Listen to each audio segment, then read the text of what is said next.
We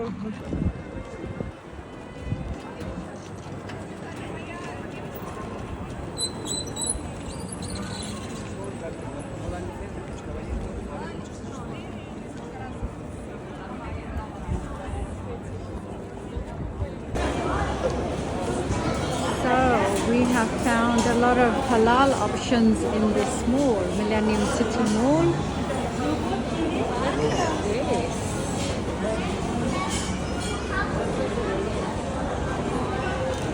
And they have a halal sign up there as well, we've checked.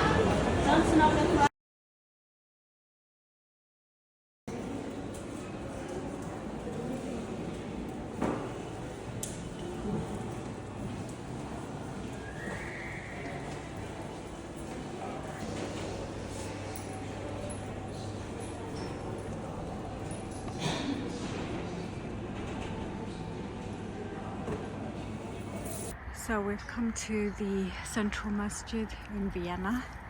It's huge and it's so busy, and people are playing outside because it's full inside.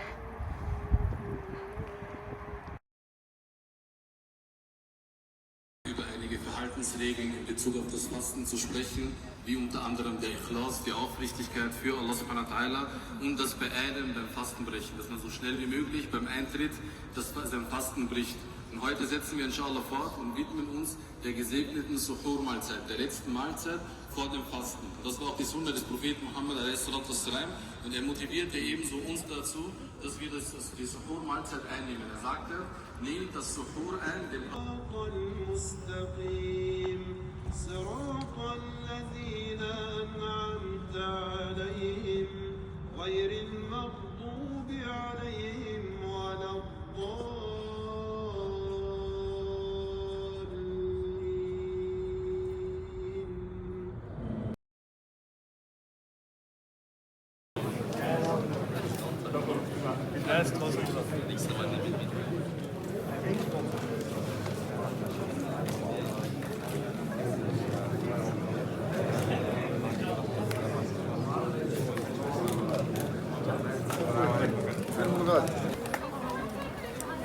MashaAllah, this is after taraweeh tonight.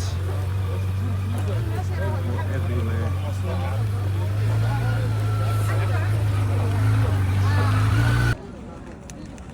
MashaAllah, just leaving the masjid and it's so busy. It's like it's Eid or something. So nice.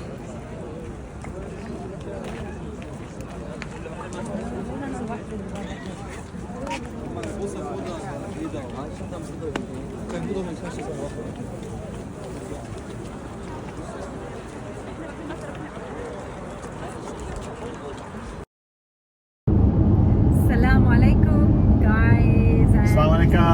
Guten Tag. Welcome. Guten Tagen. Which means good day in German.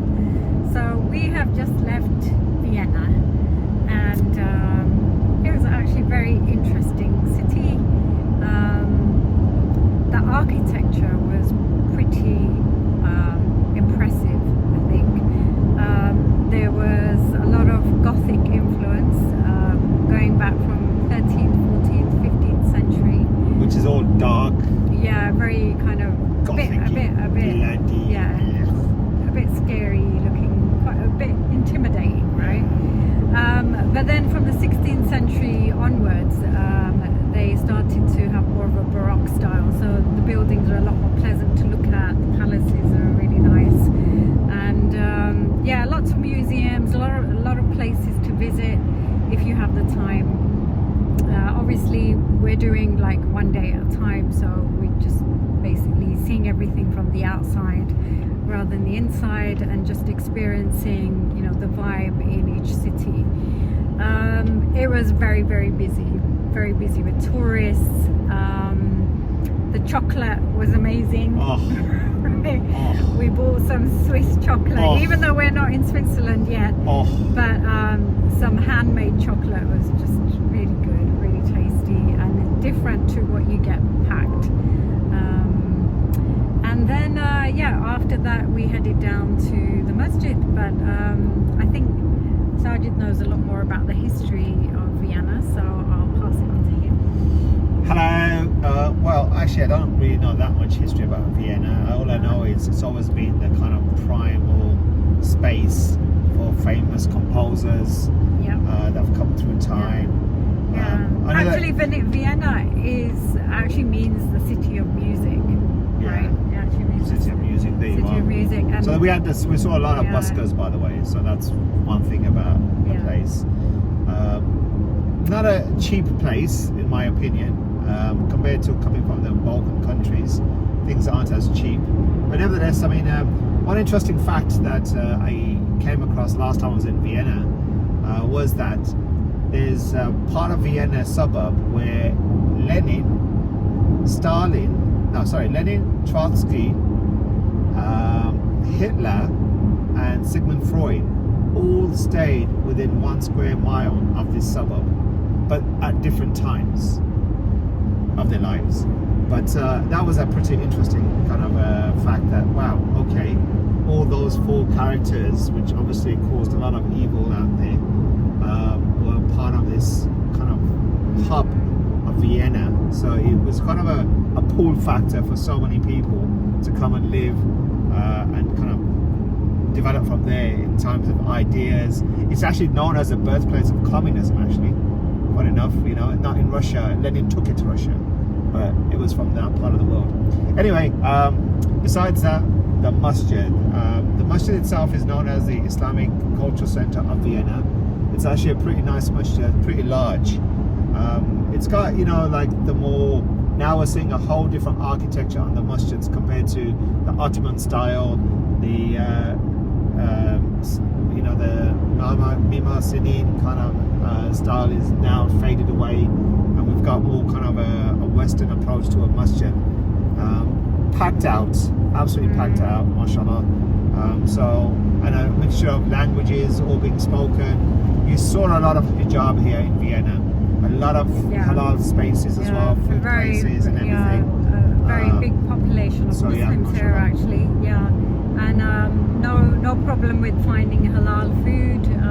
We went into a food court and there was just so many halal options there. But yes, Sajid was saying the masjid was packed. It was so busy that I couldn't get a space inside. I actually had to pray outside. There was a grassed area right outside the masjid where they had prepared for this. They had laid out plastic sheets and stuff. So I ended up praying there.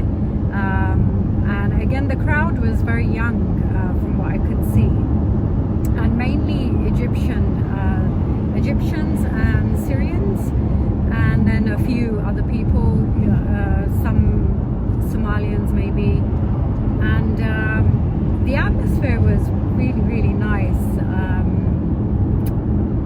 You know, it almost felt like Eid. When we left, when we were walking out, there was just so many people everywhere that it was like, wow, is it Eid today? But I was talking to the sister next to me after Taraweeh. Yeah, after Taraweeh. Actually, you know, I spoke to her in between. And this is another thing that they do in the masjids that we've found now, that not the Ottoman style masjids, but the Arab style of praying Taraweeh. Yes, and obviously because of the Arab style of praying Taraweeh, and it's actually a sunnah as well. They have these breaks in between the rak'ahs, so they pray 4 rak'ah, and then they have a break in between, which is almost as long as you would be praying 4 rak'ahs. It's like a khutbah that they do. It is a khutbah. Could be, yeah. But the word Taraweeh actually is derived from the word raha or rah, which actually means a break. So that's what they actually do. It's a bit of a break in between, and then they pray another 4 rak'ah again, so 8, and then 2 and 1 more for witr, and that's it. But the recitation is long. I think they probably pray maybe half a juz or more, right? And the recitation again was amazing. It